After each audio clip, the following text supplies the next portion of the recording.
And welcome back to another episode of Pokemon Knowledge. So sometimes I like to make videos just to have like to have a little time capsule of like what's going on in the hobby at certain points. Maybe videos that one day I could go back and rewatch. And this is going to be one of those videos because right now we're going to talk a little bit about Crown Zenith because it's like every set that's recently came out. It's the best set Pokemon's ever made. How does Pokemon keep doing it? The new sets keep coming out. This is the best one ever. But I just think it's pretty fascinating watching what's happening. And I've had a couple people reach out to me too and ask me questions like, do I think this will be a good set to grade and things like that? And I guess my simple answer is sure. And it's one of the things I talked about. I want to say like either last live or two lives ago is the funny thing about these super modern sets is right at release, you're going to see single prices for the raw cards get to their lowest point, and then the premiums for that PSA 10 for that graded, it's going to be at the highest. So yeah, I would say probably Crown Zenith right now. It's very reminiscent of how I've sort of felt towards Celebrations. And the way I felt towards Celebrations was pretty simple. One, it was an awesome set. But number two, I think one of the reasons why Celebration was such a fan favorite set was sure, it had like nostalgia overload, didn't matter what time period you're in, it didn't matter if you were from original base set or black and white or level X's or Delta species, like Celebrations had a little bit of everything. But one of the things we saw happen with Celebrations was right at release, single prices actually kind of skyrocketed and they went pretty silly. Now, this is the difference with Crown Zenith. Crown Zenith, we're seeing like an oversupply of all these singles, and thus we're starting to see relatively quick crashes on a lot of these singles, which is what you really expect. And that's the thing. I am extremely curious to see where Crown Zenith winds up. And I'm definitely going to make a follow-up video on Crown Zenith in probably like a week or 2 weeks or a month, because I just want to see how the market reacts to Crown Zenith.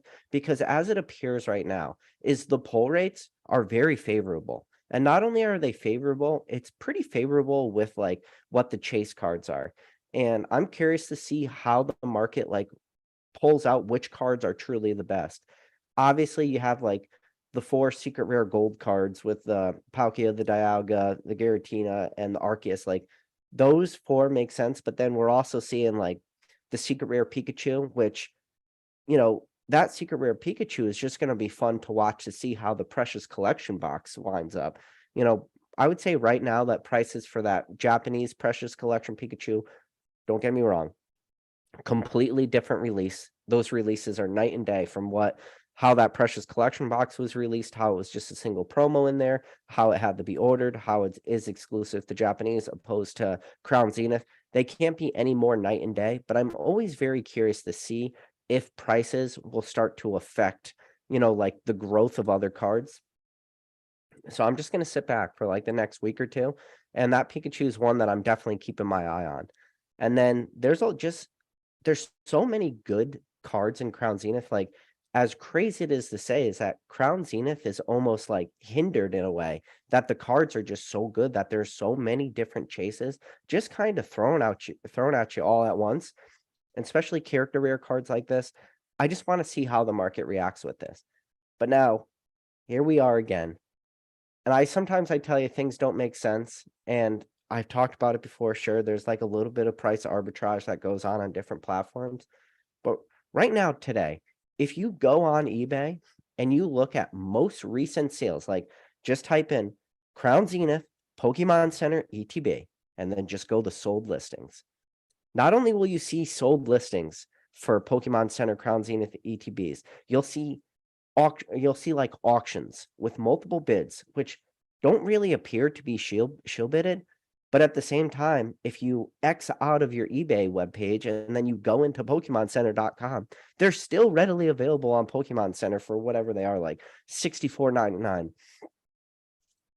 I don't know what's going on. And we talk about this all the time. Like, first of all, don't FOMO into modern Pokemon. That should be number one. But number two, how are people knowing how to bid on eBay, but they don't know? Well, not only do they know how to bid on eBay, they know how to search for Pokemon Center exclusive ETBs on eBay, but they don't know how to just buy that same ETB that's still available. I thought maybe it was like international buyers, but I don't even think it's that. There is some weird stuff that goes on in the hobby that I don't know. And then even so now that's one, right? We're seeing weird price arbitrage on eBay, which doesn't make sense to me. But then, we're seeing such a relatively high demand for just the regular ETBs of Crown Zenith. You're starting to see like some LGSs and some online retailers, and sure, the big box retailer. And then we saw like GameStop actually increase their prices per ETBs, but then some of these local, mom and pop LGSs that you could usually pick them up right around that $49.99. We're starting to see them increase prices to like $65. So then you say, okay, well, if your only availability is to get these ETBs where you're maybe not able to pick them up at that retail, that $49.99, now your next best purchase is Pokemon Center, because now you're going to get extra packs, but yet you're still seeing sales of this, regular ETB at $65. I don't get it. And maybe it's me. Like, do we live in this world where, like, I literally just told you, you get extra packs in the Pokemon Center ETB. That is why it has a premium attached to it. That is why it's more money. And more importantly, it is a more exclusive product. So why people pay the premium at these other places, I don't know. Maybe it's a weird convenience factor. Maybe.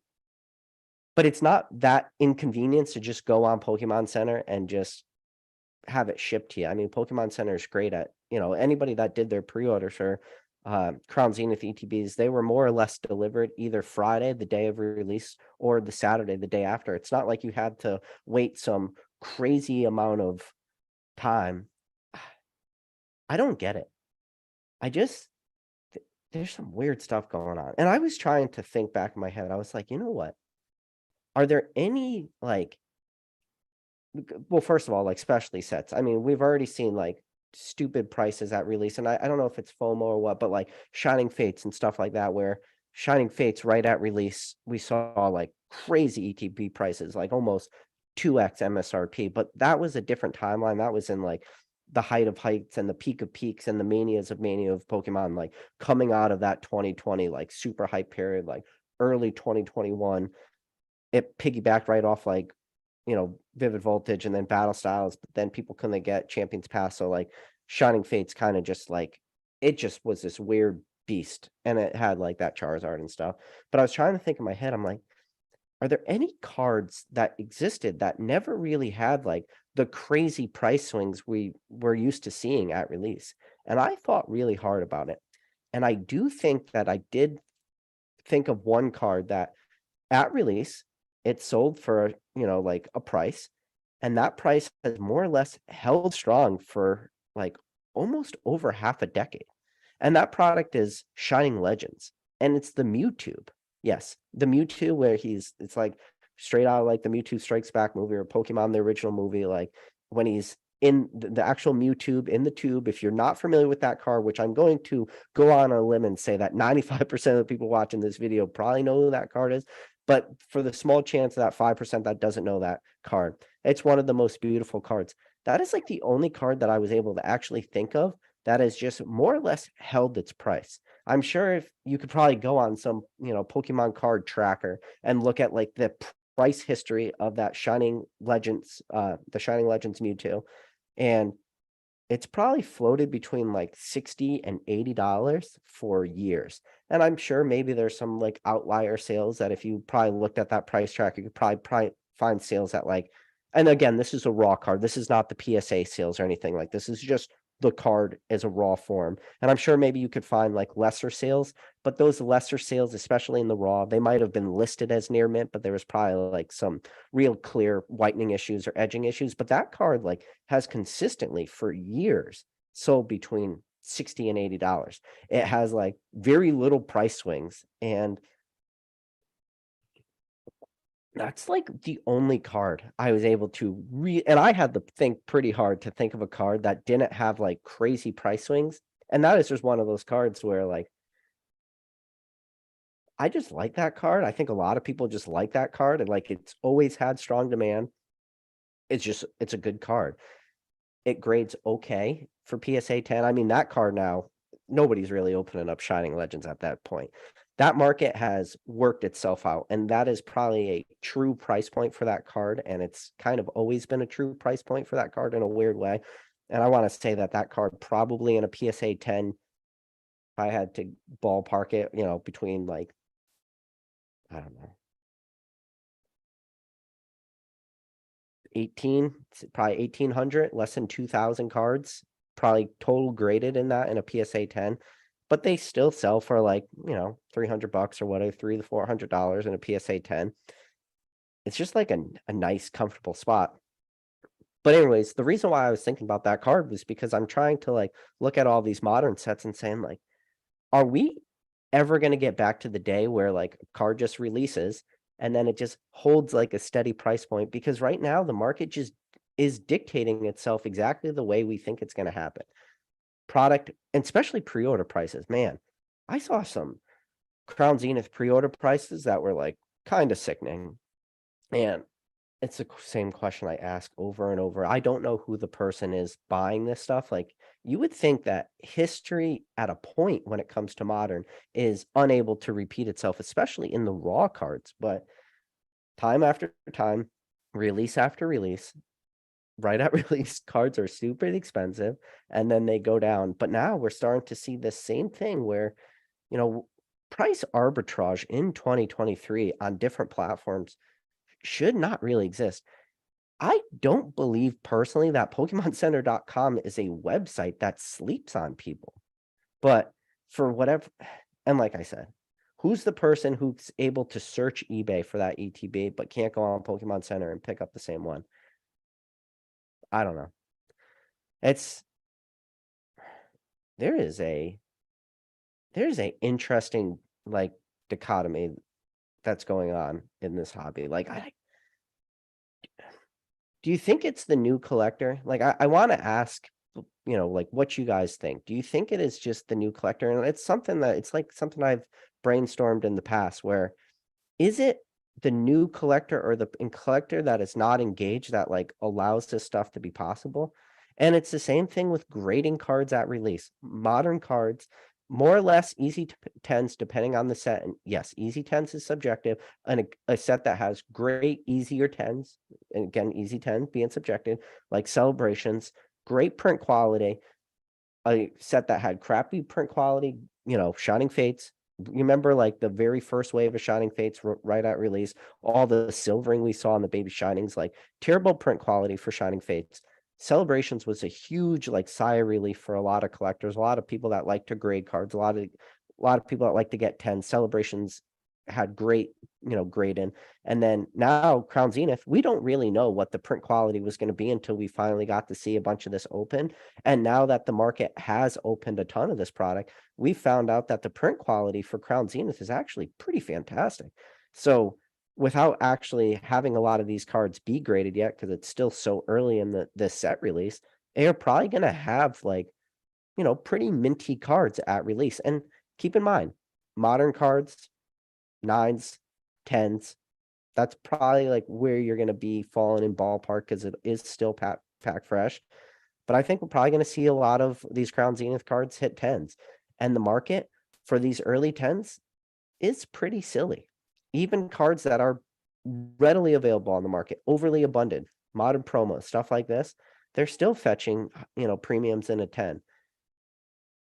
Maybe that ends, but maybe it doesn't. There's one of the things I talk about all the time is grade your own cards, especially modern 10s. Never should be buying 10s, always be grading 10s. And now, I don't know if you guys remember, there was a video about, I say a little over a month and a half ago, 2 months. It was a big video where I really pushed a lot of people to grade. And a lot of those people that I pushed the grade for the first time ever are starting to get back their returns. And one of the beautiful things that I'm getting is on Instagram is a lot of people are messaging me back and showing me that, what they were grading, especially at PSA. And some of these guys' 10 rates they're hitting, like, it's actually pretty fascinating. Like, people are having super good luck grading 10s, especially modern cards. Shout out, I don't know if Chris Texas is out there, but Chris Texas was one of the people that reached out to me. First time he ever graded cards. Graded a lot of MetaZoo. I don't know shit about MetaZoo, but a couple of the English cards he graded, like, first of all, I guess everybody out there is sitting on raw Moonbryons, which I didn't think anybody was sitting on raw Moonbryons, but he was one of them. He had a raw Moonbryon. He graded, hit a 10. So good for him. And then he also had the Fusion Strike, the Espeon, the one that was like from the Eevee Hero set. It was like that Japanese specialty collection box, the Espeon where he's like laying on the roof of the building and ended up coming out in Fusion Strike. Definitely felt like it should have been an Evolving Skies card, but he hit that in a 10. He hit the Dragonite V alternative art from Evolving Skies. He hit that in a 10. And then he must have graded his Ancient Mew card. And if you guys know anything about Ancient Mew cards, they're very tough to grade in 10s, and trust me, he did not hit a 10 in the Ancient Mew. He got an 8, which is about as stereotypical of a grade as you can possibly get for an Ancient Mew.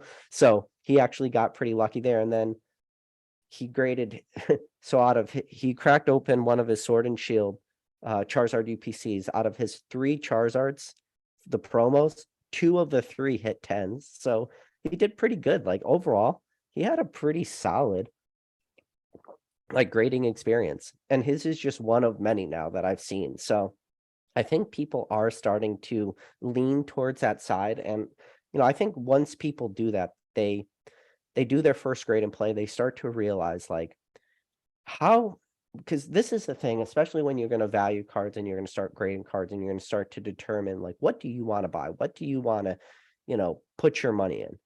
Once you realize how relatively easy it is to grade modern cards, say, opposed to like some vintage cards. Vintage cards to pick up raw and grade cards, I mean, some of these cards, depending on what set you're going after, what card you're going after, to source these cards, it could take months to years to potentially never, meaning some really hard cards to grade in 10s, they almost never come up raw for vintage stuff. But modern stuff, you will find out that it's readily available and it is overly abundant. And modern, the best part about modern, if you are doing that play, which if you want to go the graded single route for modern, I'm fine with that. Like if that's something you truly enjoy, but you just have to understand, like there are times that you are going to have your best buying opportunities, and that best buying opportunities is going to be when that set is being opened up, faster and more abundant than any other time on the market. And anytime you want singles of a super, super modern set, you really are going to want to have to look at right at release. And Crown Zenith is a perfect example of that. Now, this is the crazy thing about Crown Zenith that I found out. People are loving this set, but they're also loving to open this set. I actually opened up an ETB of Crown Zenith. It's been a long time since I've actually opened a set, like really for myself, with the exception of Crown Zenith. Like I opened up a couple of Evolving Skies on a Rattle stream, but that was sort of just like, in the moment type thing. But before that, I can't remember the last time I really sat down and like truly like enjoyed the opening experience, but I did. It wasn't one of my Pokemon Center Crown Zenith ETBs. It was just like a random one I picked up off eBay for like $47 because I missed the P Football Pete $45 special. I ended up just getting it for 47 just because I wanted it. And I got to like sit down. I sat down with my wife. I opened up the Crown Zenith ETB. I took one single pack out because if you guys understand, I do keep like a sealed pack collection of just every pack artwork. And because Crown Zenith has one pack artwork, I was able to keep that. And then I gave her 5 packs. I opened 4. We sat on the couch together. We opened up some packs, and like it was just a super enjoyable experience, something that I haven't done in a while. And I always talk about this too. Like sometimes you don't want to lose too much like sight of why you're in this hobby and like how this hobby can be fun. And sure, you're probably going to be hard pressed to find a lot of people ever going to tell you like opening packs or anything is like a financially good decision, but sometimes it's a mentally good decision just to like remind you that it's just fun.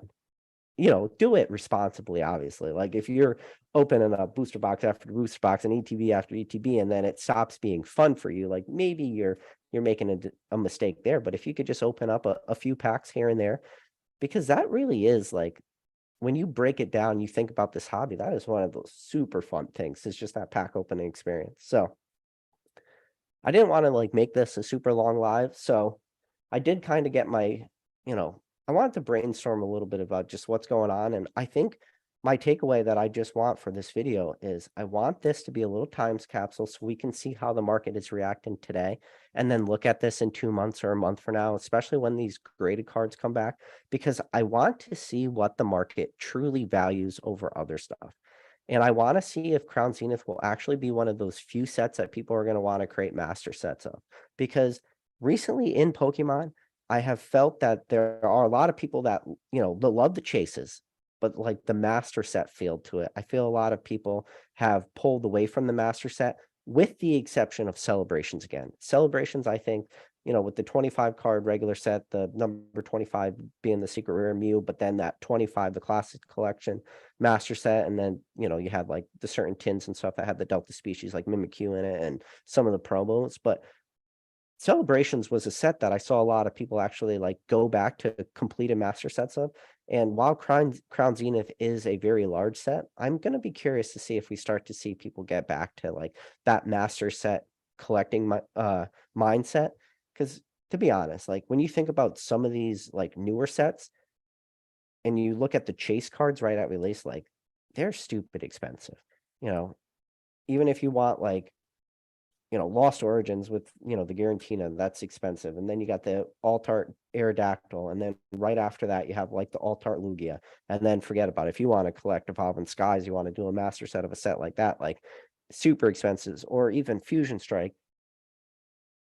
Because Fusion Strike's such a massive set. Like we have just gone away from like the attainable and just gone into like crazy large sets, and especially when you start to add in like character rares and rainbow rares and all these like subsets to collect. I mean, we've seen PokeRev go to the, right to the border of madness trying to complete some of these master sets open in themselves, but even to just pick up those cards raw, like, I mean, recently I've looked at some cards and I can't even remember what set they're from. And usually I have a relatively good photographic memory when it comes to cards and like remembering what sets they came from. But some of this modern stuff, I'm opening it and I'm just lost. I look at them like, I think I know what set this is, especially like some of these rainbow rare trainers and just full art trainers. And even some of the like, I mean, there's the big hitters, right? Your evolutions and your Lugia Altarts and that. And sure, those are the easy ones to remember. But like some of these random VMAXs and stuff, I struggle. I struggle. I mean, I could, remember some pretty nichey stuff in this hobby, but when it comes to some of the super modern stuff, there's a lot of people out there in the chat probably remember way more when it comes to super modern than me. So, that's the thing. Like some of the super modern stuff becomes like this daunting thing. And I don't know if what Pokemon's intention is when it comes to these super large sets. I don't know if Pokemon is going away from the collector or what, because it shouldn't be such a daunting, almost impossible task to be a collector and just complete master sets. Now, don't get me wrong. There's a lot of this stuff available. A lot of this stuff is open, but you're never going to be able to open it yourself. Where when you go back and you think about some of these older sets and you go back to, base set was 102 cards and jungle was 63 cards. And, I remember when jungle came out and thinking it was daunting because now all the rares were both in hollow and then they were non-hollow. And then, at least with base set, you had your original 16 hollows, and then there was no non-hollow rare version of that, with the exception of obviously only 15 of those hollows came in the base set booster box because you're going to get the Machamp from the 2-player starter deck. But like that was a very attainable thing. And then moving into like legendary collection where Pokemon introduced reverse hollows, so then you had to collect every card and then you had to collect everything in reverse hollows, and then that became a little bit more daunting. And then when Pokemon started to add in like some really true chase, when you talk about like gold stars from everything Team Rocket returns and after, all the way up to your Dragon Frontiers and right to the end of the Nintendo timeline, then it became pretty hard to collect gold stars, because now gold stars is going to be about 1 out of every 72 packs, and that became daunting for a lot of people. And then it sort of got a little bit easier there when you move into like, not even that, even coming out of Nintendo and thinking about like your Diamond and Pearl stuff and your level X's, and level X's started to become a little bit harder, but then at least like during the Heart Gold Soul Silver timeline, like pull rates were relatively easy. I mean, you were going to, if you opened up a booster box, get pretty damn close to collect and master sets and stuff like that. And then, back like fast forward a little bit, like you could go through every set, right? All the way up to Sword and Shield. But once you start to get to like these later Sun and Moon sets, it got pretty hard, especially when you think about like at the time a master set of 236 cards with like Cosmic Eclipse, and then you break down like how many chase cards were there in Cosmic Eclipse, and you just go, oh my God. It was like one of those first true sets with a lot of big chase cards, a lot of reverse, a lot of just commons, uncommons, a lot of alternative arts or whatever you want to call that, like, early alternative arts. I think of like the Blastoise and the Piplup, like the difference in the artwork. And I guess you call it what you want, like whether you think Battle Styles is original alternative arts, or if you think about like these later tag team sets from Sun and Moon, if you want to start to think about those as being more alternative art-ish type feel to it.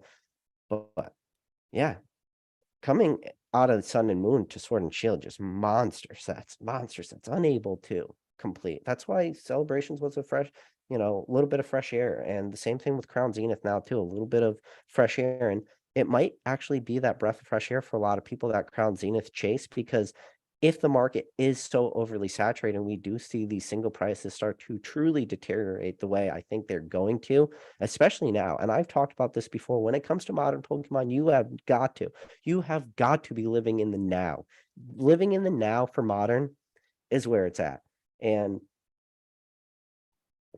I'll be curious to see where, like, how many more waves of Crown Zenith we see come out, because there's still a big timeline. I mean, we've talked about it. Scarlet and Violet doesn't come out till March 31st. Here we are, like, getting pretty close to, like, I guess we're already kind of there, to the end of January. So that leaves us, end of January, we got about a week left, February, and then all of March. We still have, a little over 2 months, and 2 months in this hobby when it comes to modern Pokemon, when it comes to living in the now, is still a relatively long time. Now, if for whatever reason the hype that is surrounding Crown Zenith continues to eat up a lot of this supply, if we start to now run out of Crown Zenith, because we've asked this question now on so many different lives, and we've had so many freaking different conversations of the what is Pokemon printing, and we all just kind of look at each other, we're like, we don't know. We've heard some rumors about reprints. We don't really know. I mean, I've heard reprints that say like Brilliant Stars is going to have a small reprint. Brilliant Stars is not one of the sets that needs a small reprint. Brilliant Stars is one of those sets that needs a huge reprint.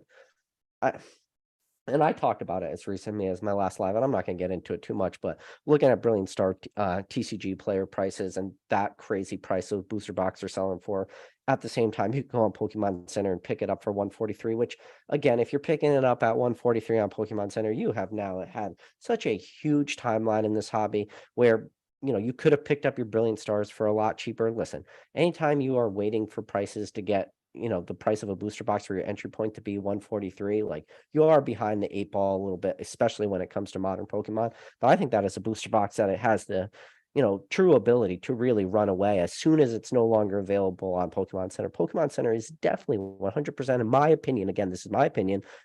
People will hear me say 100% and then just ignore the fact that I say my opinion. But I think that is a, booster box that will run away once it is no longer available at 143 on Pokemon Center. And especially when people start to look at like, okay, Sword and Shield product, 143, all new, Scarlet and Violet stuff, 160 and change or whatever. And Scarlet and Violet's going to bring up this weird thing. I can't wait. Again, a lot of the stuff I talk about when it comes to modern is I can't wait to see how the market reacts, how the market like shakes out. How do people, handle MSRP price increases? I don't know how they're going to do it yet. I think people will have price memory for the first time because, believe it or not, I don't think as many people in this hobby as of today were here just as recently as 5 years ago. I think a large majority of the new collector really got in that 2018, 2019, 2020, 21, 2022, and then maybe even today, 2023 timeline.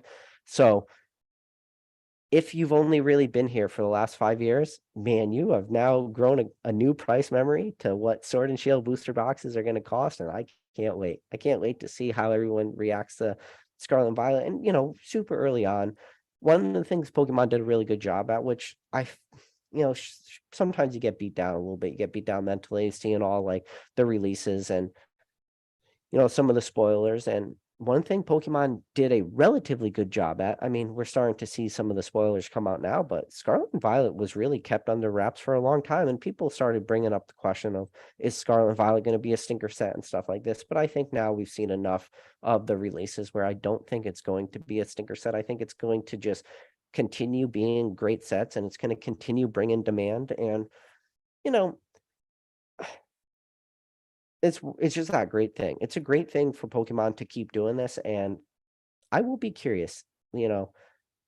Every set you are nervous right before release. Like, can the buying pressure be there? Can the demand be there? And if the demand is there, can this, when you think about Pokemon, you think about just Scarlet and Violet, and right before that, now we're in Crown Zenith, and you're seeing just like ton of demand.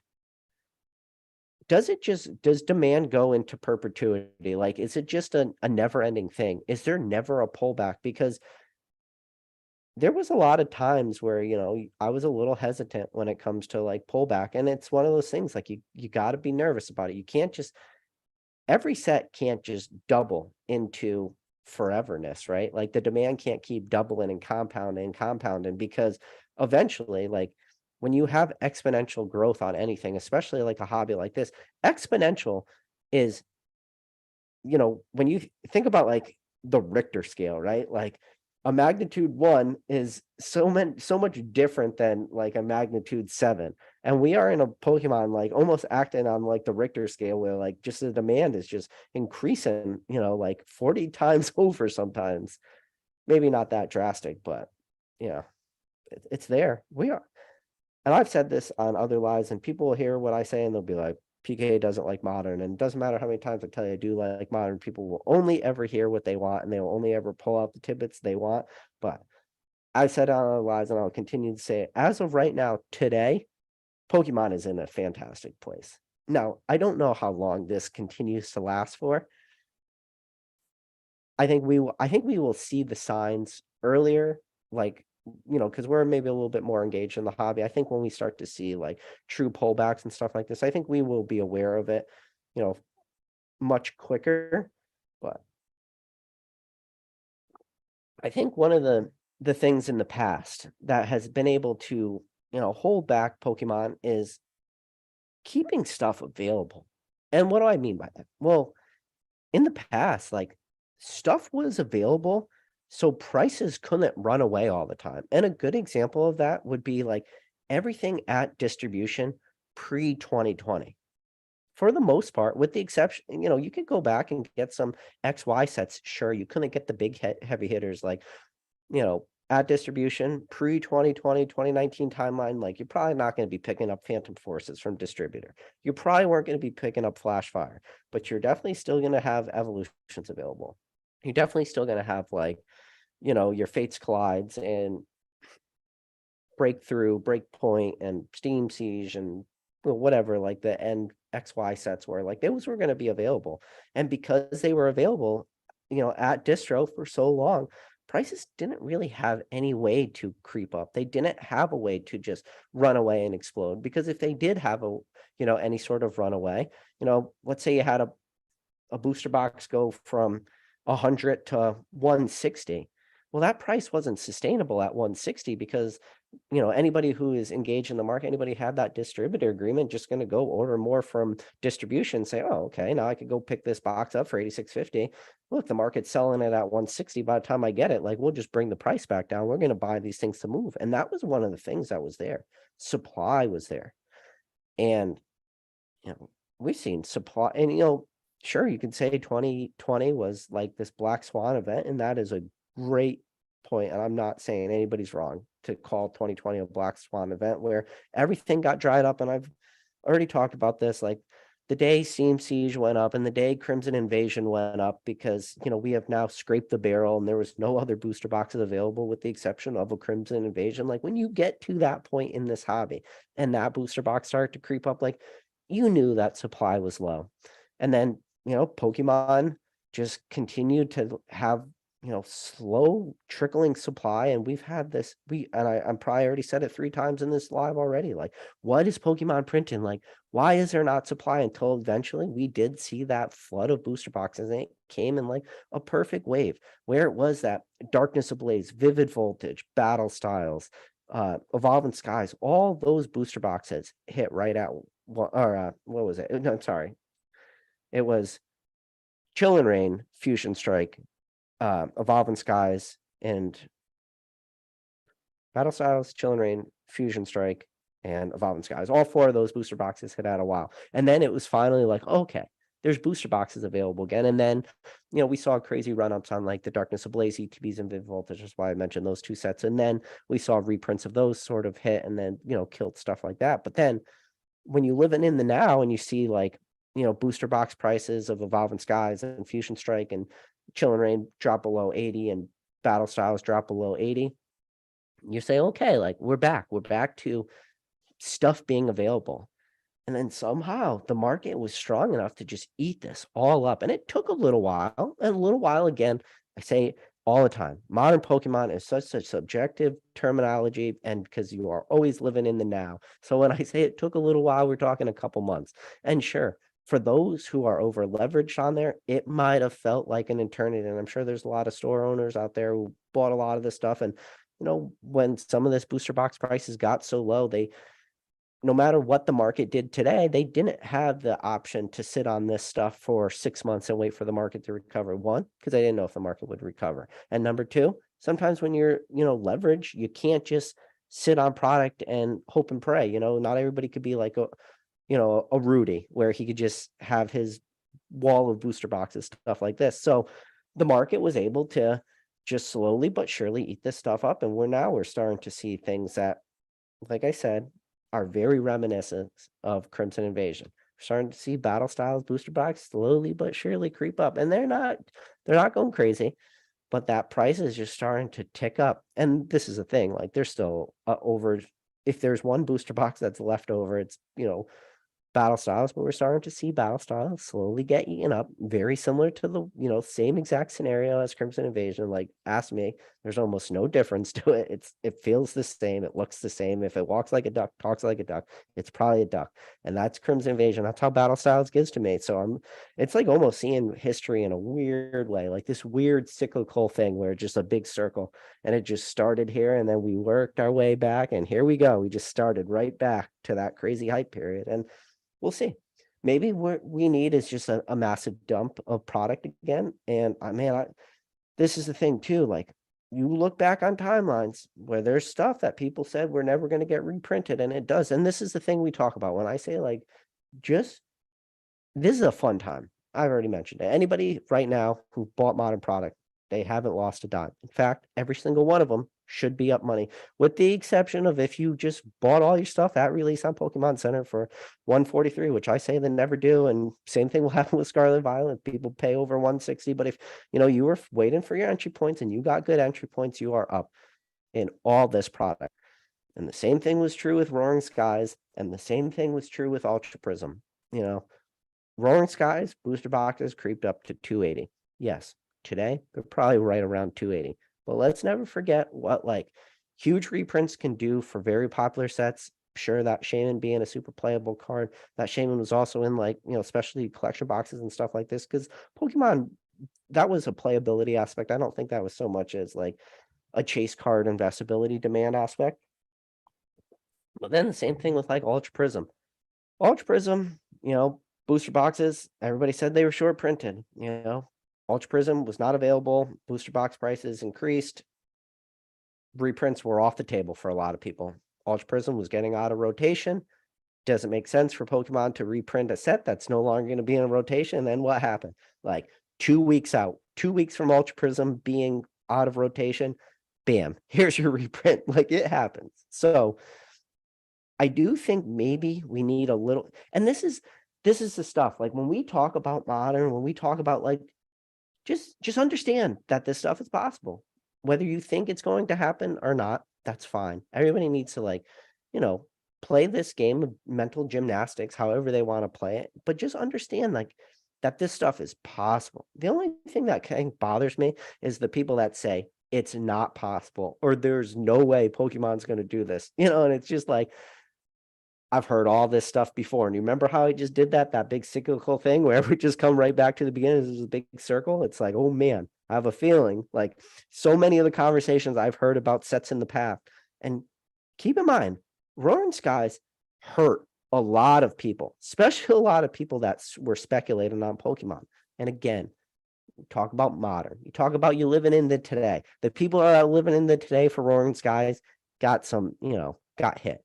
Same thing with Ultra Prism. People that are living in the today got hit. One of the things that Pokemon is doing very well right now is time forgives all in this hobby for whatever reason. I talked about that in 2022. Listen, anybody who ever made a poor decision in Pokemon pre-2020, especially a poor financial decision pre-2020, everybody was rewarded. And there was a lot of people out there who came into the hobby and saw that every single decision, every single mistake, every single win, it didn't matter. People were rewarded post 2020. And the question was, could that ever happen again? Could it not happen again? And it kind of has happened and it kind of hasn't happened. The reason why I say it kind of hasn't is the cards that were extremely overvalued, especially when you start to get into the raw cards, start to get into the vintage cards, there was a lot of stuff that was overvalued during 2020. And I talked about this before. You talk to all the big guys in the hobby, anybody, you will always hear people say the one phrase that is more common than anything else. People, were everybody went from being net buyers to net sellers. At the peak of 2020, 2021, people became net sellers. And that is a common thing you're going to hear throughout the hobby. So yeah, sure. When there are definitely some crazy outlier prices that happen and stuff that was honestly not sustainable. I'm not even going to bring up the Jungle Pikachu and Eevee. I'm pretty sure that's a horse everybody is now beaten to death. And trust me, that horse is dead. But there's tons of examples like that. So this is the thing. Pokemon right now too is anybody that did get in 2020, unless they did some egregious shit, absolutely egregious stuff, they've been rewarded too. So it's interesting to see how this is playing out, because you got to keep in mind there's one certainty when it comes to all sales, all people that are selling stuff. The only way you can sell anything in this hobby is there always has to be two things. There always has to be the first part is that person selling, but there always needs to be that most important part, the end of that. There needs to be somebody buying. And right now, we are super lucky that there is somehow seems to always be somebody buying. Now, I don't know how long that lasts for. Trust me. Just like how we look at some of the prices of cards that we sold in 2020, 2021, say everybody was rewarded, and we said that the people buying those cards were probably not rewarded. The same stuff is still happening still today.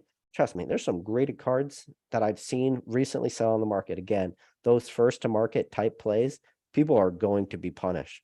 So I told you, I sold my special delivery Charizard in a PSA 10 for $625. Now, I don't know who that person was that bought that card, but that person was punished. A $625 special delivery Charizard. But even now, you look at the sales of that card, that's a card that's still in a 10 selling for greater than 200. Do I think it's ever going to reach back up to 600? Not anytime soon, but that is a modern card, a modern play. There was two people that were in that transaction. There was a seller and there was a buyer. So you always ask yourself the question, how many of these buys can people make over and over? And how many times can history just continue to repeat itself? And right now it's doing it. It's chugging along. Oh man, it's chugging. I don't know. It's a train that's just, it's like one sharp turn away from going off the rack or off the rails. Sorry. But yeah. All right. That was I wanted to have a quick chat. Here I am, 44 minutes just talking into the void. If you guys stuck around with this, I appreciate you. And if you stuck around, do me a favor, go down below, smash that like button, helps me out a lot. It's the only thing I ever ask for you. I don't ask you if it's for anything. I ask for two things. Well, I guess I do ask you for two things. One, I ask hit the like button, but number two, most importantly, if you're not subscribed to this channel, hit that subscribe button. And if you do like these lives, so if you're watching this video after the fact, this is a live video. I'm going to start answering some questions in the chat. But if you want to know when I'm going live, hit that bell notification. And then when I do go live, you'll at least know. So scrolling up to the top, Derek Lavender said it's nice that PK can stay up late in his basement. Yeah, it is. Yeah, I see Chris Texas is in the chat. Yeah, I was just talking about Chris Texas, how he had a pretty good grade in play. So big shout out to Chris. Again, Chris, sorry, I have no clue what MetaZoo cards you graded, but I'm sure you could send some of those MetaZoo cards to basic training. It'll tell you if they were good 10s or not, but I don't know. But yeah, especially your Charizard UPCs, 2 out of 3 10s. Even now, I mean, you still did good. That's another thing. Like, people shit on Charizard UPCs all the time. They talk about that play as being a bad investment.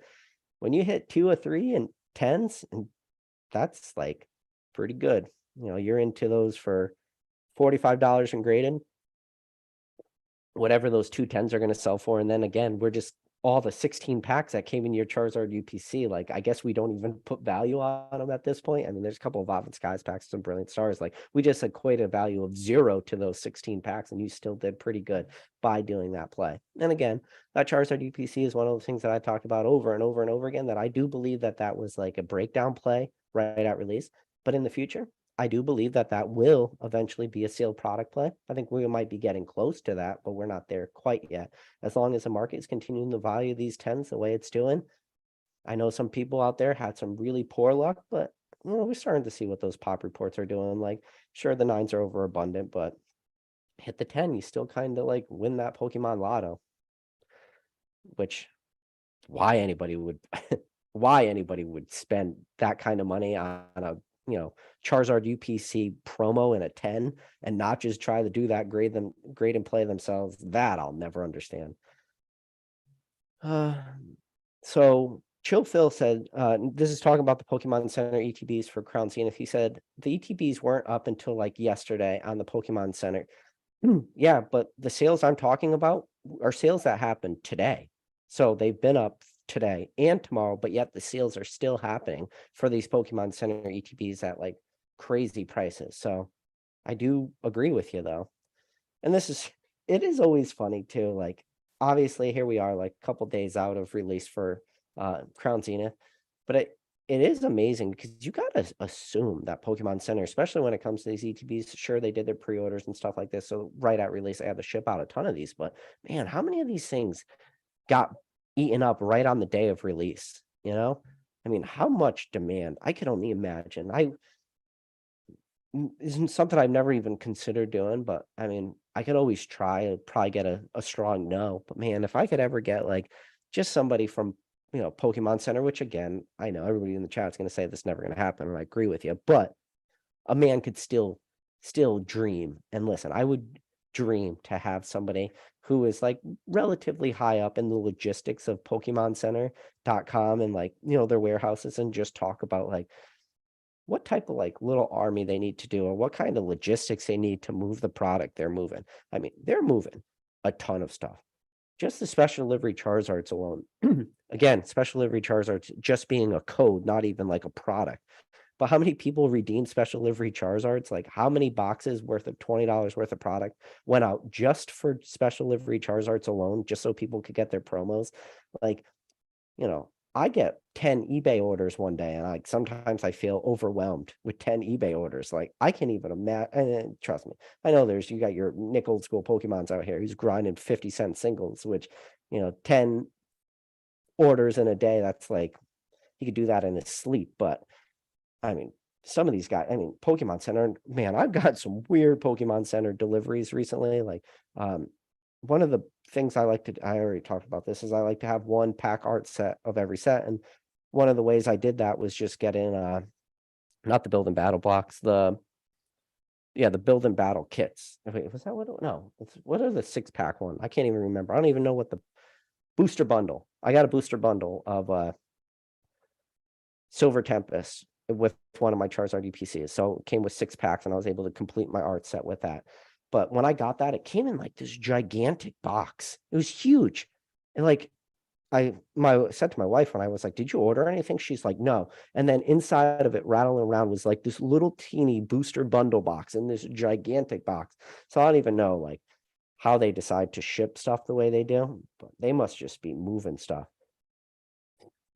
Then randomly too, I did get one special delivery Charizard mailed to me in like a vanilla envelope. Just the one special delivery Charizard, just the promo, nothing with it. And I was like, okay, I think this is the best day ever. But then one of the products they sent me didn't have that special delivery Charizard in it. So that was a weird thing too, where they knew it wasn't in my package, but still sent it. Yeah, I don't know. I'm going off on a weird tangent. Sorry for everybody that stuck along with that. PTCG Vlogs is talking about the Mewtwo from Shining Legends, saying how that's definitely his chase card. Yeah, it's one of those cards. Like I said, there's a strong market for that card. That card has just kind of been flatline for years now, and flatline is subjective when you look at a $60 to $80 card, but when you start to look at what are Shining Legend packs, if I had the ballpark, I'd say Shining Legend packs are probably like $25. And then with the exception of that Mewtwo, like there's not a lot of great cards in Shining Legends. So you're just to pull that card, you're at a minimum spending $25, which listen, I already own that card. If you think I'm shilling that card, I don't have any for sale, so it's not for sale. I don't have like big positions in it. So if you think I'm shilling that card, I'm not. I'm just saying like it's just like there's a couple defining cards in different generations, defining cards in different sets, and we've talked about it. Like, people always say like, what do you think the defining card and even Sword and Shield's going to be? And yeah, one of those defining cards is the Moonbreon, whether I want to say that or not, but it at this point it's become one of the defining cards of this entire era. And I don't even know like what Sun and Moon has like a bunch of cards. Like Sun and Moon is different though, because I think there's a couple Sun and Moon cards that I personally like, which I think are a little bit more defining, especially like some of the tag team cards, stuff like that.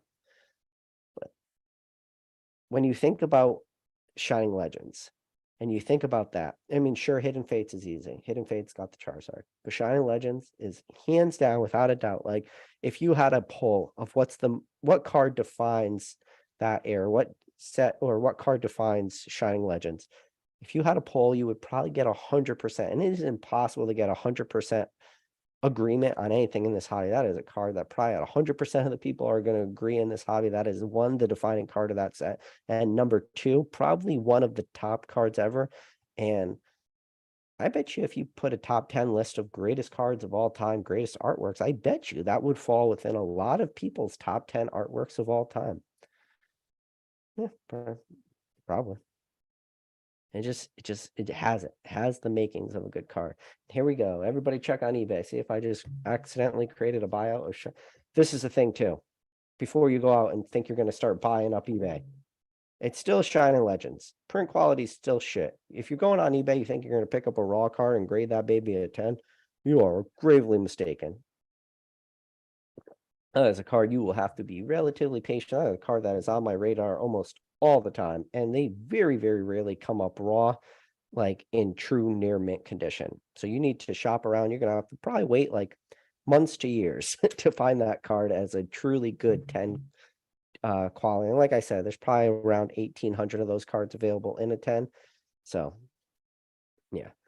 Ancient Mew said Expedition Mewtwo is cooler. Expedition Mewtwo is cooler. If you look at Expedition Mewtwo and you look at the way his arms are like this, and then every time you listen to and you hear the NSYNC song "Bye Bye Bye" in your head, you will never look at that Mewtwo the same ever again. And I'm so happy, Ancient Mew, that I was able to ruin the Expedition Mewtwo for you. So now, every time you look at that card from now until the end of days, you will always hear NSYNC's "Bye Bye Bye" and think of like Mewtwo being held up as a puppet. I'm so happy. I'm so happy I got to ruin that card for you. And for the however many thousand people or whatever are going to watch this video when it's all said and done, I've now ruined that Expedition Mewtwo, where now none of you will be able to look at that card without singing NSYNC's "Bye Bye Bye." I'm so happy. So Max Power, good to see you, Max Power. He said, PK, I would imagine those that don't think Pokemon Center would restock the exclusive ETPs are the ones falling for the eBay sale premium. Don't get it either. Do you see Crown Zenith stacking up to Hidden Fates? No. I think no. Hidden Fates is a weird thing. Hidden Fates was one of those sets where, again, everybody, greatest set ever. Hidden Fates, greatest set ever. Crown Zenith, greatest set ever. Evolving Skies, greatest set ever. Shining Fates, greatest set ever. Team Up, greatest set ever. Cosmic Eclipse, greatest set ever. Shining Legends, brought back to Shining Pokemon, greatest set ever. Just, you could do this conversation forever. But Hidden Fates was one of those, was brought up in a lot of people's conversations, greatest set ever. And I think one of the reasons why it hit is got a lot of people back into Pokemon. Hidden Fates, definitely, yeah, I would just say that's pretty much simple. Just got a lot of people back into Pokemon. And one of the things, like that special sauce that Hidden Fates had going for it was a Gen 1 set. And there's a lot of the Gen 1 lovers out there. And, big chase cards brought back, had nice shining cards, Hidden Fates. And then, even if you were not just a Gen 1 fan, and then you look at like the Greninja card was in there. That was one of the, big chase shinings and stuff like that. Hidden Fates was stacked. So even if you weren't a Gen 1 fan, you still had that Greninja in there. So Hidden Fates just had a lot going for it. We saw ETBs of that creep up to like $300. And then after a pretty decent reprint, we saw that retrace down to pretty much cut in half to the 150 price line. And now Hidden Fates, we have now seen Hidden Fates be relatively stagnant in price for years. And those baby shine and stuff like that, like the Charmander is one of those baby shinings that comes right to mind, because it was just Gen 1 starter, the Charizard evolution, but you get your Charizard, your Charmeleon, your Charizard, but that Charmander as the baby shining was just like this great card. And now we've seen that kind of really stagnate now. And I think one of the reasons it stagnated for so long, which don't get me wrong, $150 per ETB is still like a strong price for that. But just the fact that it hasn't done much is because I do believe when it comes to modern Pokemon, like you do run into this risk of the newest, shiniest thing.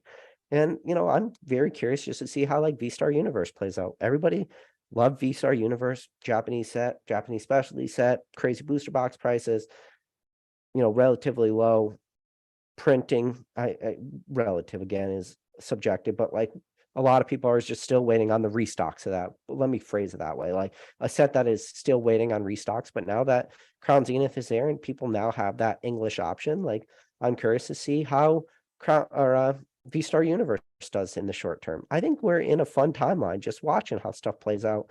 So to answer that question, how do I see Crown Zenith playing? I see Crown Zenith playing great today, but I do believe there will just be that next newer shiny thing happening in a couple months from now, or a few months, or whenever. That's one thing about modern. People just are very good at moving on to the next shiny thing. And yeah, we are moving into, I think they're calling it like the 151 set or something. I don't know if there's obviously not an English release date, but what it's going to be is another specialty set similar to Crown Zenith in a couple months, but it's, the Japanese version's the 151 set, and 151 being just what it sounds like those original 151 Pokemon. Goes all the way up to 150 is your Mewtwo, and then your number 151 obviously is Mew, and like everything in between. That is going to be probably a huge fan favorite, especially if they're able to smash, like put 151 cards into that set with alternative arts, with whatever sort of like specialty versions they do, especially if what I just said, it's a 151 set. So 151 has to hit like that OG trainers too. So if we see character rare cards, sure, in Cosmic Eclipse we saw like the Lieutenant Surge with the Magnemite, but we might see like a finally get an Ash and a Pikachu, not a Red and Pikachu like Cosmic Eclipse, an Ash and Pikachu 151.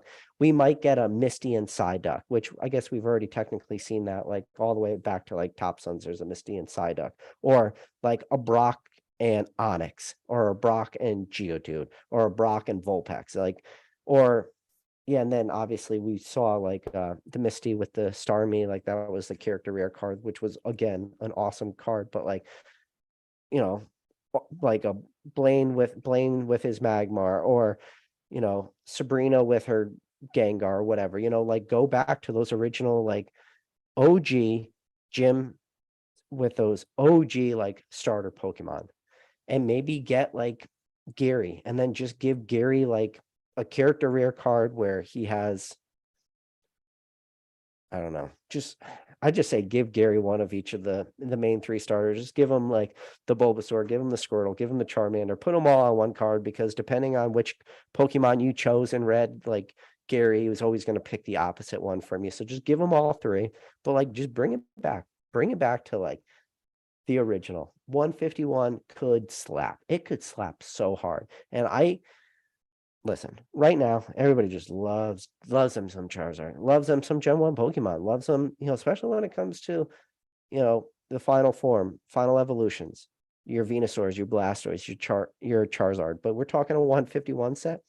What if you put all 3 of those babies on the same card, and you just, the tag team of tag team card, just like Charizard, Blastoise, Venusaur, just having some crazy epic battle. And sure, like the Brilliant Stars alternative art did have the Charizard fight in the Venusaur. We still haven't got that Venusaur's view looking at the Charizard.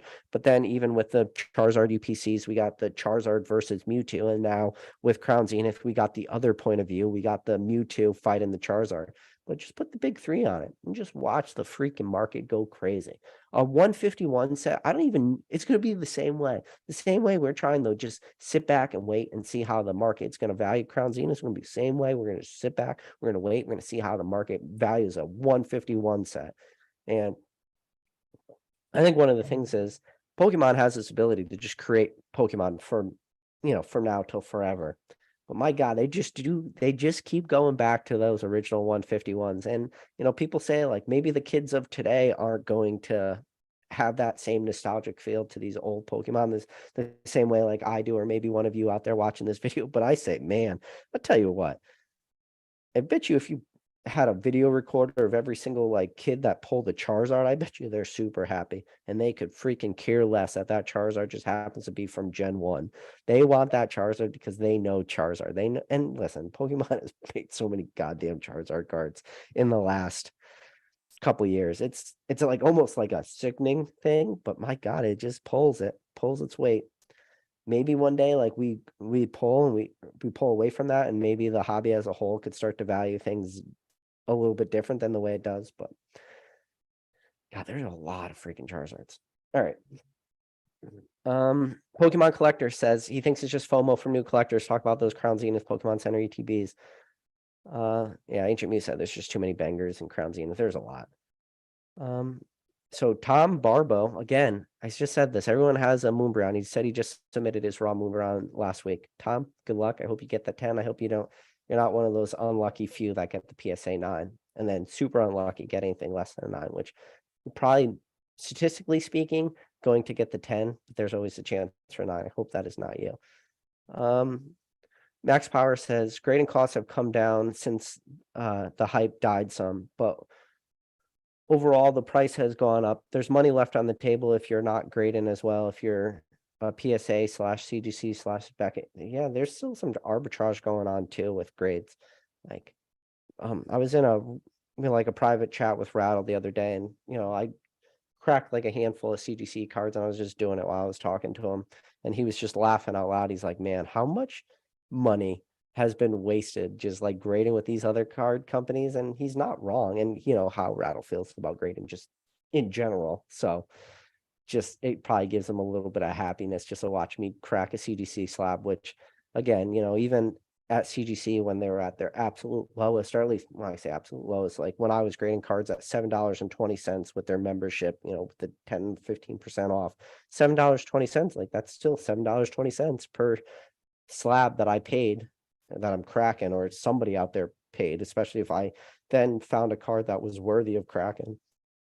Yeah. And then listen, I have no clue how much money was lost out there from people that graded with CGC and hit 8.5s or hit 9s, or 9.5s at cards that should have hit 10s but didn't because their grading scales were different.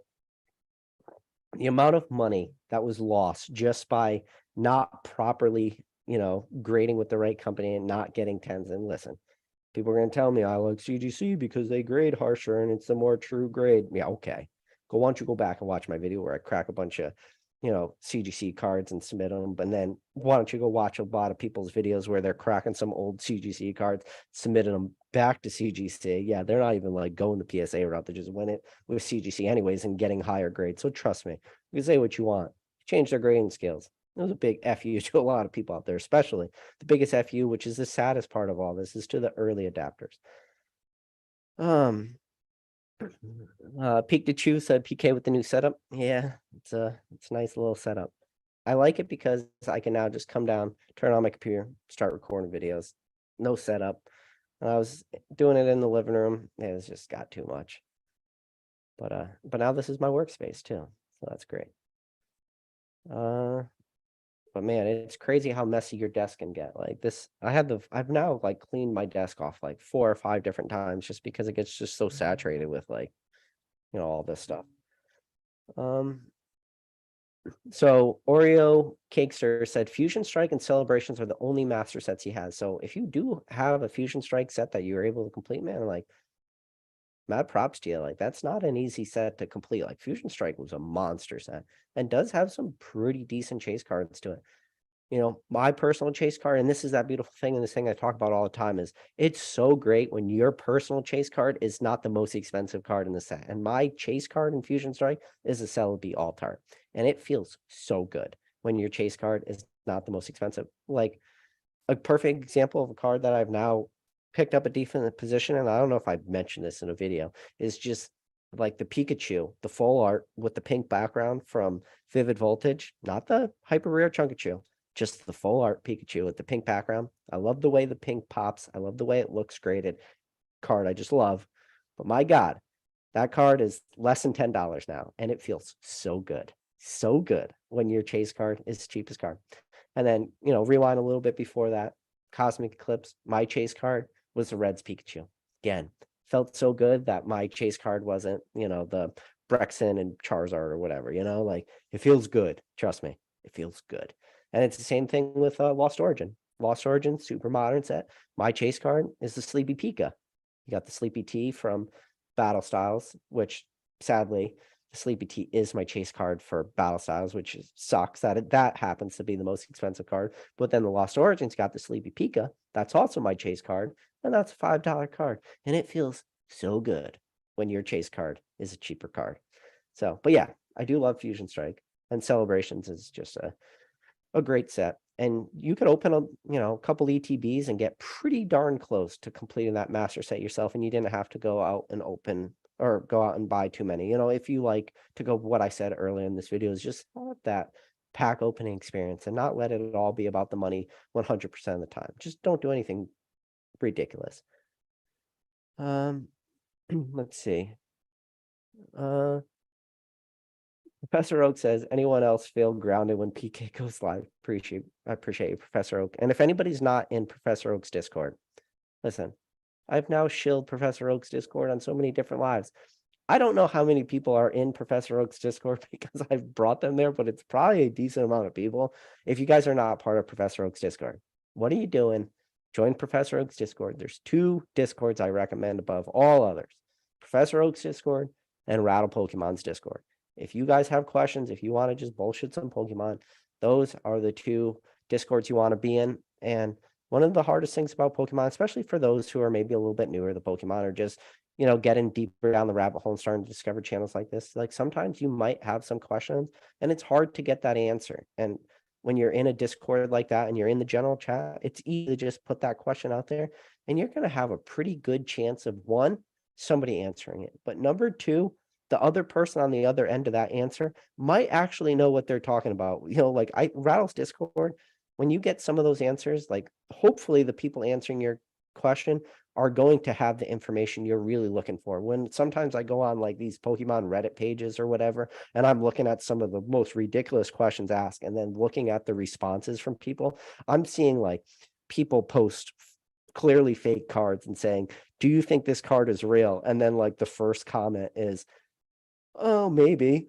And it's like, no, it's not a real card. Your first edition or your base set first edition Charizard that you asked it's real and has a copyright date of 2022 and it's a first edition Shadowless Charizard, it's probably not real. I'm just going to throw that out there, So Yeah. But no, there'll be like, and I mean, sure, that's probably like easier question, but like maybe if you have a little bit more nichey stuff, and especially when you start to, get down the rabbit hole and you want to start to get answers answered, like you know, releases of black and white tins or promos or stuff like that. There's people in that chat like, Joe Echo Based Collectibles and Professor Oak's Discord, and he's a fantastic resource for anything like EX timeline. One of the things I talk about all the time is I wasn't I got out of Pokemon like right out around Team Rocket, and I don't even remember buying Team Rocket. And the only reason I remember that is because when I went back and looked at my collection, I had like 11 cards. So I must have bought one pack of Team Rocket at some point. But Joe, Echo Based Collectibles, was there for the sets I were not there for. I was not there for like late EX stuff, Legendary Collection, Expedition, Quapolis, Skyridge, early EX. I just wasn't there for it. So I don't know what was going on. But Joe was. Not only was Joe, Echo Based Collectibles, there, he was, playing at Worlds. He was at the fan appreciation tournament for Wizard of the Coast, their last send off, like May, June timeline in 2003. He was there. He got 10th place. He got a ridiculous amount of prize support. He's open, and he was a judge. He was a professor in the Pokemon League. That is a man that when you have questions that I cannot answer, and a lot of the information that I now recite as like more or less gospel, especially when it comes to timelines like that, I get information from people like him who were there, and information you can more or less trust because at least they were part of that. you know like just the same way in 10 years or 20 years from now, you might be able to answer to somebody who asks you like about releases from Sword and Shield timeline and say, hey, what was it like when Shining Fates, released? What was it like when Champions Path released? What was it like when Crown Zenith released? And in 10, 20 years from now, and somebody who wasn't here today, you could answer that question and tell them what the market was like, what the sentiment was like. Joe's that answer. And that is one of those people that is available. That is a research in Professor Oak's Discord. So it's just fun. Trust me. I think I did enough shilling of Professor Oak's Discord today. But La Butler said, did you just see the PWCC auctions end? Creature cards went for so cheap. I could have passed out. If the site wasn't so laggy, I would probably have bid on a few. Listen, I didn't watch any PWCC auctions tonight. I did see that Poke Chloe is doing like a PWCC auction recap. I don't know how much money PWCC is paying Poke Chloe and I think it's Poke Dean are the two doing like the PWCC recaps. I mean, you could probably look it up right now. Just ask Siri, like, hey Siri, what time is it in the UK right now? I mean, they're doing like 4 a.m. streams or 3 a.m. streams just to do PWCC recaps. I tuned in real quick, but like, I don't know what, it's not really for me, but I mean, it was still entertaining. But man, you can see that they're tired. So what a weird, what a weird like thing PWCC did to reach out to them just because of like the timeline aspect of it. Nothing more than that. Like I like Pokey Chloe. She's one of the people I haven't really reached out to her about being on the channel, with the exception of potentially like joining one of the monthly podcasts with myself, Cool Trainer Ryan, Rattle Pokemon. If you guys do like that podcast, we are coming up on it. We are 5 days away, so Friday. So coming up in 5 days will be the next episode of that podcast. You never know who's going to show up. Maybe it won't be anybody. Maybe it'll be somebody. Maybe Brian won't show up, but hopefully Brian shows up. But no, it's always a fun time, and it's definitely like one of those days on the calendar that I circle and I look forward to more than anything else, because one of the things you're going to find out about Pokemon, especially if you really dive into it, you need to start talking about this, and in your personal life, you're probably going to start to find yourself running out of people to talk to, or at least talk to about Pokemon on a level that you really want to. Shout out to Rattle's Discord again. Like, Rattle does his happy hours every Saturday night at like 6 p.m. or every Saturday night or Sunday night. He does his happy hours, and like there's always like 10 people in there opening packs, just bullshit and talking about Pokemon, and talk about the market. You can talk about the new cards, talk about the new sets, like where's the best place to buy stuff, at a given moment. Like, sometimes you need this. You need to just decompress sometimes. So Josh Hollow says, I've moved away from collecting in general. Maybe it's just a phase, but I used to be a master set collector and it was costing him way too much. It's sad. I feel like he's missing a big piece of him. Yeah, that can be tough, man. Like that. I mean, only you are ever going to be able to make that financial choice for yourself, like especially moving away, and it can get very expensive doing master sets, especially modern stuff.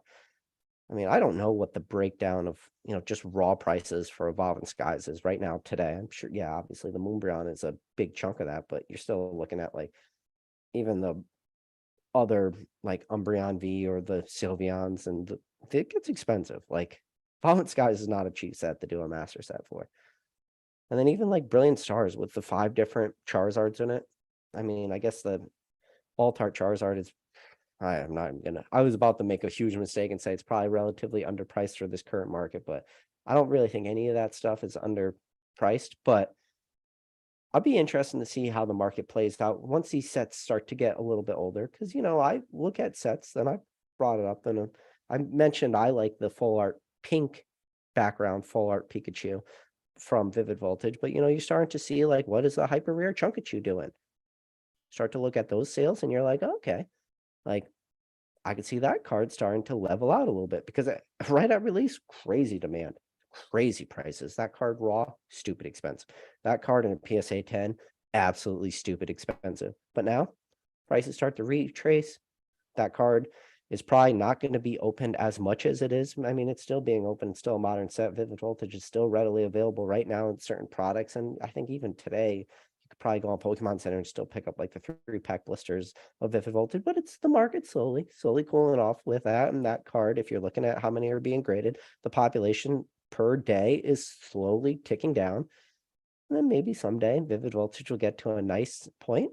And I don't own that Chunkachu from Vivid Voltage, but I want to own it someday. And the reason why I talk about cards like that is because I'm watching stuff that is just, sometimes it's nice, just cards that cool off a little bit. And maybe that Charizard, V from Brilliant Stars, that alternative art where he's fighting the Venusaur, maybe one day that card will start to do that. Pull back a little bit and relax. But we're not there yet. But maybe that Charizard alternative art for Brilliant Stars, because it is sort of being overshadowed by the Evolving Skies alternative arts, maybe we will see that Shining Legend Mewtwo type play where that price just flatlines for the next 5 years. And we've seen it happen now with the Mewtwo. Creating a buyout for the Mewtwo. Damn it. People are out there like searching Shining Legends Mewtwo. And they're like, I see why it's called Mewtwo for the first reason. And then number 2, everybody, yeah. Mason Berry, shout out to Mason Berry, shout out to Cardinal Gaming. He's big merch man now. I don't think he needs to sell cards anymore. I heard he's just hawking sweatshirts now. But he said Crown Zenith was made for whatnot streamers. Yeah, that's a whatnot streamer is a different type of person. You have to be a very joyful, very excited person to open on whatnot. And no, I think you're right, because it is hit after hit. So every single time you could go, oh my God, look what I see. I can't even do it. I can't even pretend to get excited about stuff. Ancient Mew says, I don't know, man. Reprints might be pretty scarce from Sword and Shield. Maybe. I mean, I don't know.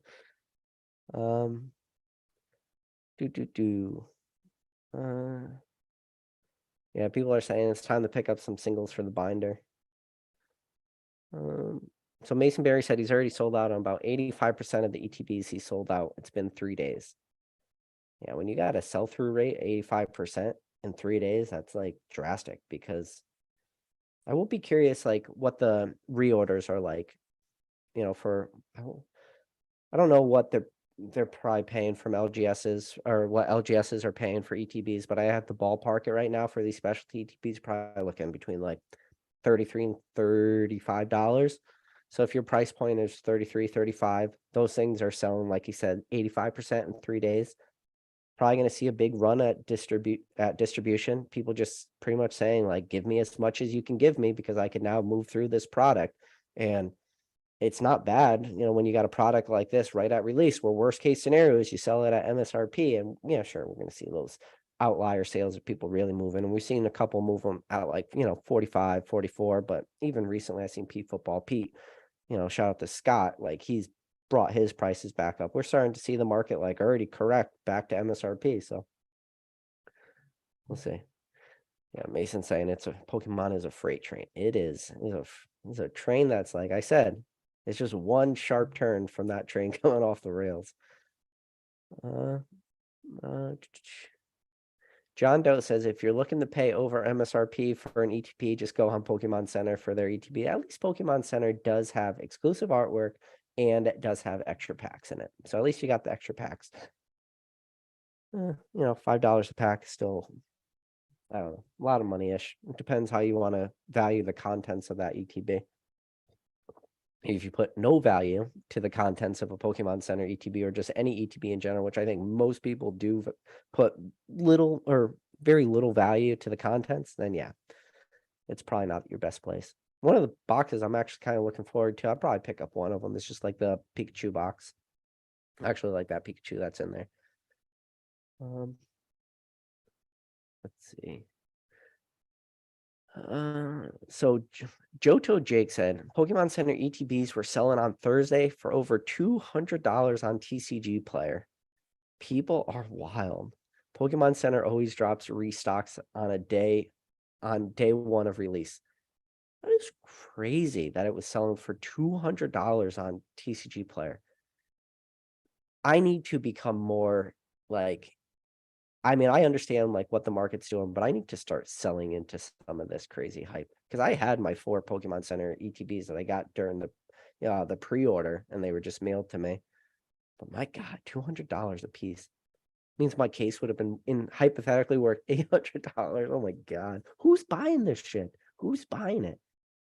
Do you know? Like, does anybody really know? I need to find the guy who's. You know what I need to do? I need to just next time at release sell my case for whatever, if I could get super lucky, which you would think this is unrepeatable, but obviously it's happening like as recently as 2 days ago. So it's still possible with these modern sets, these crazy prices, like just selling one of them at $200 and then just shooting out a message on eBay. Like, why? Question mark. And then when they respond back and then I get bad feedback for it, just like, why are you buying this from me? Like, what is your reasonality? And maybe they got some fantastic reason that like my brain can't even comprehend what their answer can be, but maybe it's like next level, like super genius play, and I'm just totally can't see it. And maybe sometimes it's good to get that other perspective, but I seriously doubt the answer I get is going to be some answer that I'm happy with. Let's see. Jonathan Big says, looking forward to watching the video after your video ends. Thanks for the work you put into your videos. No problem. I just like to rant. Sometimes I talk about stuff that makes sense. Sometimes I don't. Sometimes I'm just trying to work this crazy market through, and like it's a nice release. Ancient Muse says Rudy is a unicorn. Yeah, so I finally got to the point where I was talking about Rudy, just the crazy amount of booster boxes he is building. I think it's funny watching Rudy. Like Rudy's doing a little bit of mental gymnastics, not so much. I don't think his mental gymnastics about Pokemon is as transparent, but you can see because he knows he's been there before. The famous Rudy bathroom. He's been there. He knows what it's like when the market drops out, but he's also very good at, recognizing indicators of strong markets, and Pokemon is that crazy strong market right now. This is a caveat. It's going to take a lot to keep this market moving. It's going to keep a lot to keep this hobby going at the pace it's going. And I think that number one, to me personally, that number one X factor to keep this hobby going at the rate we're going is new collectors. But one of the things is when you have product right at release being worth money, as shitty as a lot of people out there, the true collectors out there, the people that just want everything to be free, they want everything to cost no money. They're going to hate to hear this, but to get the new people in, like there needs to kind of be a little bit like that carrot on the stick type mentality, like the horse running after the carrot. Like some of these new collectors, especially for this modern product, because modern product more times than not is going to be the first thing that, is just presented to them. So for them to be able to pick up this modern product, get awesome cards, but then still have the product they're buying have some sort of value to it, it's going to be that carrot on the string that might just keep them along until they run long enough, until either one, they catch that carrot, or number two, they just go down deep enough down the rabbit hole and they realize Pokemon is just this massive thing. Like one of the things that I talk about all the time is Pokemon from the outside looking in could look like this most minute, simple least complex thing you could ever have as a collectible hobby. You tell somebody, if you like, try to talk to your grandma, talk to her about Pokemon. One, she might know who Pikachu if you're lucky, but then, ask her like what her knowledge could be, and then try to break down like simple things to her and see how far down you could like start to explain Pokemon to people.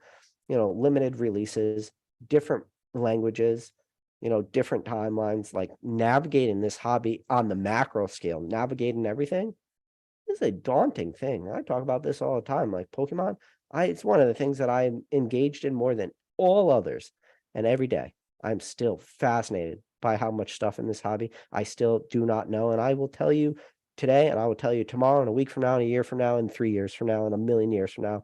And well, maybe not a million years from now, but as long as I live, I'll always be into Pokemon because there'll never be a day that I can ever know anything.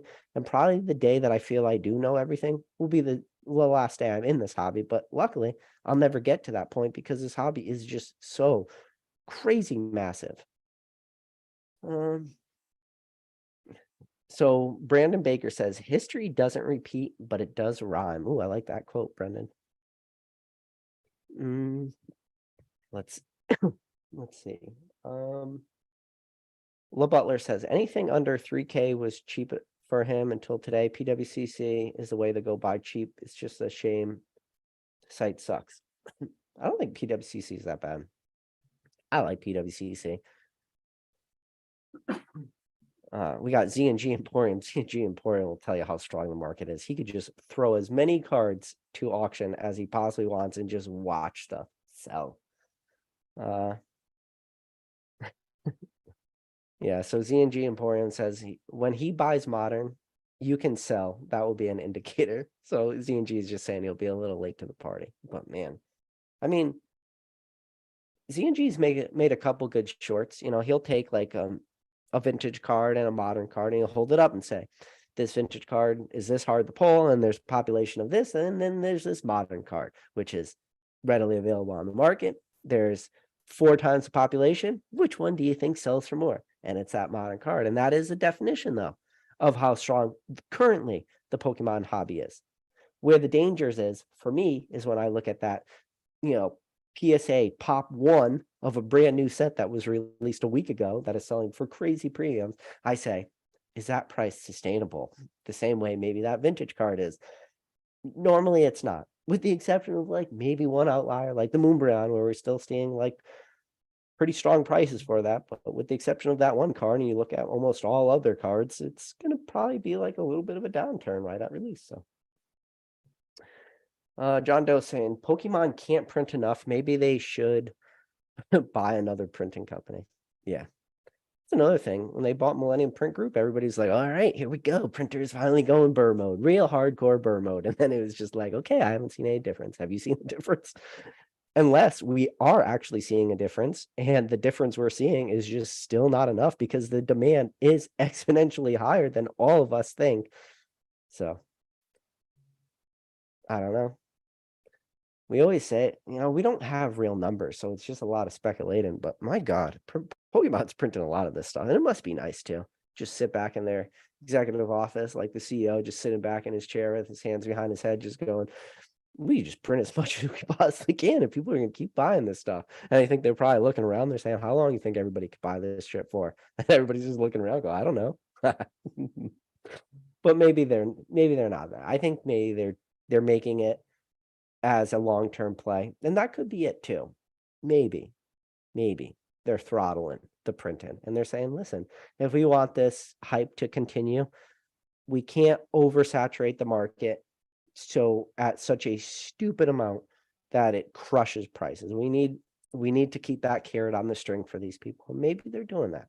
If I was hired by corporate of Pokemon, that would be the advice I would give them. Don't print too much. Limit print runs the best you can. Again, Pokemon limiting print runs is way different than a lot of these other TCGs limiting print runs. Like the way Pokemon is limiting print runs could still be like, if we actually heard the actual raw numbers, we would all like our brains probably can't even process how many cards that is. But when you take into demand and what the market's doing, like maybe they are doing that. Maybe they're doing some big brain type stuff. Okay, I just jumped to the bottom. Should I just keep going answering or talking? Okay, I scrolled back up. We're gonna keep going for maybe 20 more minutes, 15 more minutes. John Doe says his wallet is just a Pokeball now. He's catching it all. Yeah, that's pretty funny. That's a good one, John Doe. I like that. Here, Pokemon Collector says Pokemon is delaying his retirement by 15 years. So let's see, retirement 67 and a half. So you've now delayed that into your 80s. That's funny. Dylan Smith says, PK, do you think the Charizard UPC prices will grow comparable to a booster box of similar price? Maybe Astral. I think it. That's a good question. So let's see. So right now I would value Charizard UPC at $100. I would value Astral Radiance around 120, 130. So for Charizard UPC, the double, you're looking at $200. For Astral Radiance, the double, you'd be looking at 260 to 280, depending on that booster box, what price you could get at. I would say with that question, I do believe it would be easier to get the Charizard UPC to 200 than it would to get Astral Radiance to 260 to 280. And that would just be a double at current price. And I think it is a little bit of a cheat question because right now Charizard UPCs are selling for $20 less than the MSRP. MSRP obviously being $119.99. So we're already kind of cheating a little bit, but the way that question was answered, yeah, in my opinion, I think it would be easier to see the Charizard UPC go to 200 opposed to Astral Radiance booster boxes going to 260 to 280. That's my personal opinion. Let's see, next question. Fresh Tat says, Bidoof UPC. Oh, yeah. People love their Bidoof, especially when it's right on the back of a Charizard and it's limited to Pokemon Center release only.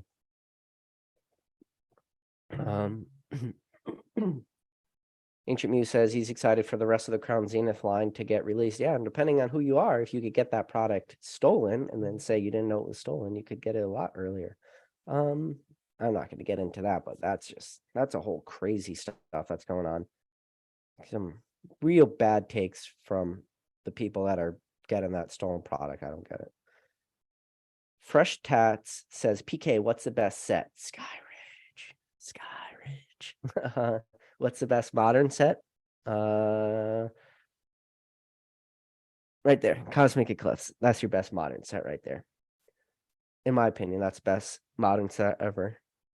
And it's also the modern set that I open the most of, so I'm super biased towards it. Yeah, I wonder if there'll come a day where like Moonbryon is never talked about. Like people are like, what is a Moonbryon? I don't know what that is. I wonder when that day happens. Hopefully soon. Not gonna happen. Cadle said Darkness Ablaze, greatest set ever. Yeah. Darkness Ablaze, greatest set ever. Rebel Trash, best set ever. Don't get me wrong though. There's a lot of hype for Sword and Shield though. That's one of the reasons that Cosmic Eclipse kind of got passed a little bit. Team Up, Unbroken Bonds, Unified Minds, Cosmic Eclipse, kind of at the end of that Sun and Moon timeline. I think it was November 2018. Yeah, 2018. November 2018, Cosmic Eclipse came out. End of Sun and Moon. People kind of passed over it. Sword and Shield's coming out, very similar type of feel, the way like we're moving into the Scarlet and Violet timeline. And then Unified Minds had the Mewtwo and the Mews. People kind of like that more. And then Unbroken Bonds still had a Charizard.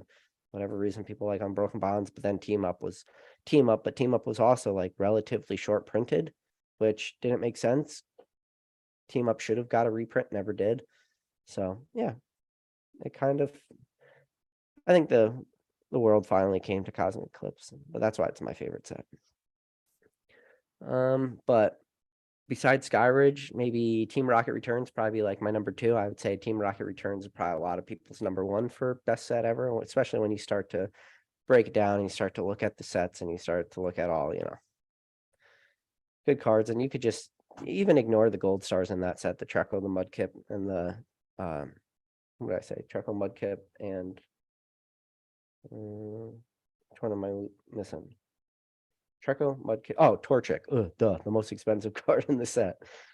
What is the Torchic Gold Star? Somebody let me know down in the chat. Is it still a pop 17 or is it creeped up to pop 18 or something? Or maybe it's pop 18. It's low pop though, especially for a Gold Star. Saw that PWCC sale of what was it, like $50,000 for that Torchic? A lot of money for that. I would never. I'm not a buyer for that card at 50 grand or 40 grand, whatever it sold at.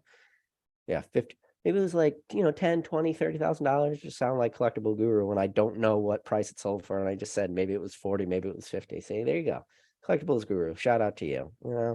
Maybe you weren't wrong with your first edition Bulbasaur. Sometimes it is easy to just give a $10,000 price range. But either way, $40,000, too much money. $50,000, too much money.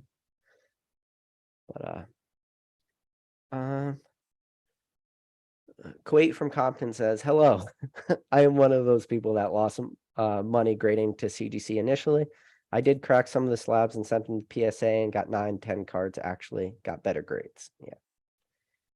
I'm one of those people, but listen, I've been doing my best to shit on CGC every chance I get. Every video I get, I will shit on CGC a little bit more because they screwed us over. They screwed the community over. They are not looking out for your best interest. They're looking out for their best interest. And the fact that they're sports card grading, you could send in your 9.5s to get 10s because they changed that grading scale, and then they obviously change it for the trading card, and then they didn't talk about it, and then all their customer service issues, and then their head graders just being buddy with Chumlee. It's like, good luck. Do me a favor. Call up CGCA tomorrow when they open up. Call their customer support. Say, hey, you graded a couple of my cards. I'm wondering if I could talk to one of the graders. The person on the customer service line is going to tell you to go kick rocks if you want to talk to that grader. And then they'll probably give you some bullshit line like, oh, if we don't let the graders talk to the submitters because we want to keep it like a blind thing or whatever. And then it's like, oh, okay, well, can I just be Chumlee then? Then tell him you're Chumlee and you want to talk to the head grader. Then he'll sit right next to you while you open unlimited jungle booster box and start giving you like the only 10s at the time. Can you imagine? And magically, he got an Eevee pristine 10 and he got a Pikachu pristine 10, like never freaking existed before, but just happened to be the most expensive commons from the entire set. Yeah. That's the company you want to be when you grow up. Let's see. Pokemon is buying all these Crown Zenith ETBs at $200 back to bring hype into the product. Can you imagine that's some big brain type move if Pokemon was doing that? Ancient Mew is saying basement PK. Rocket emojis. Yeah, let's get some rocket emojis in the chat. Let's be like everybody else. Let's see. I'm just gonna start to really scroll quick. Chat's doing pretty good tonight. Dylan Smith says PK not even being able to fake being a whatnot streamer is hilarious. Listen, I've made a lot of videos where I open packs like a whatnot streamer. They're all repacked. If you guys haven't, there's a playlist on my channel called Resealed Packs. Go watch the if whatnot was scamming type videos. I do shit all the time, like I'll shuffle packs and then just whatever. Keep buying your whatnot stuff. If you're going to buy whatnot stuff, buy it from the guys you can trust. Don't buy it from those you can't. You want to go find some whatnot streamers. If you really, really, really, really have the itch for whatnot, Joe Echo Base Collectibles, go buy from him. The old card shop, Josh, go buy from him. With the exception of those two people, I cannot vouch for another person on that platform. But I will vouch for both those guys. They won't screw you over. If they do, you come talk to me. But I don't even have to worry about that because they won't. Let's see. Jacob B22 says, one of my PSA submissions of 70 cards is almost in stage 6 after 2 weeks. Meanwhile, the one I sent earlier is still ungraded. Yeah, so Jacob B, I had the same thing. I sent a couple of the $15 TCG specials. Then one of my submissions, it was like 61 or 64 cards, right around that. For whatever reason, well, I know why, but it wasn't delivering to me in the mail till after that TCG special. So I still sent them away at $18 because it was like this weird timeline where PSA's website hadn't updated yet to the 19. It was still at 18. So I was able to submit them at 18. But yeah, those cards are in stage 6. And it was like light speed. I think they were accepted on the 11th. So that was about 12 days ago. They were accepted and they're already in stage 6, while my $15 TCG specials are still in stage 4.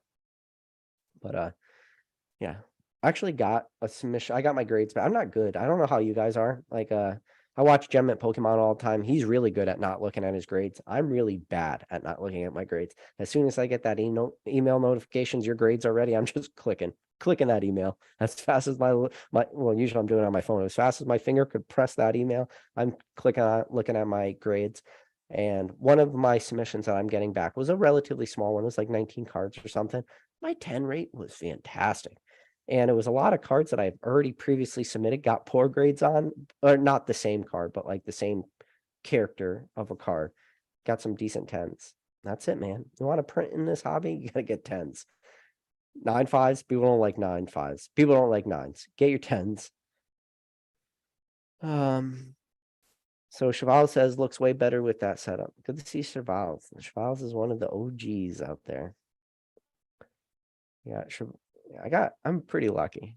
I will say I got very lucky with my mods. I got Drew, one of the best mods in the game. Professor Oak, Chevals, Mason Berry. Those guys are high level mods. Very lucky to have those guys as part of this channel. Cato Lee says, PK, the biggest advocate of CGC and the biggest hater of modern Pokemon. Ooh, I like that comment. That should be my my tagline. When you click on my channel description, it says big advocate at CGC. This video is not sponsored by CGC, but more on that in a minute. What was the exact thing? Something like that. Shout out to Squeaks Game World, though. He did have a CGC sponsorship for a while. I still want Squeaks to be on this channel someday.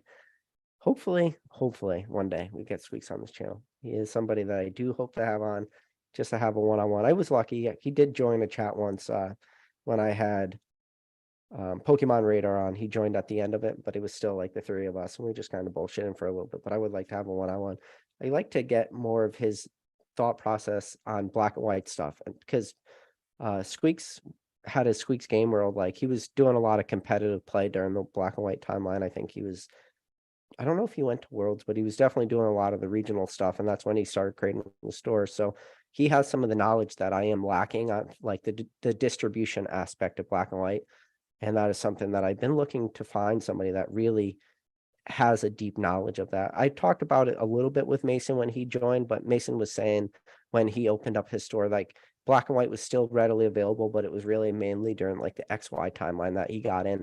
So there's a lot of like booster box questions I want to ask for black and white, like Dragons Exalted, stuff like this. Like, how is that released? Very similar to the way you guys could answer questions today about Sword and Shield.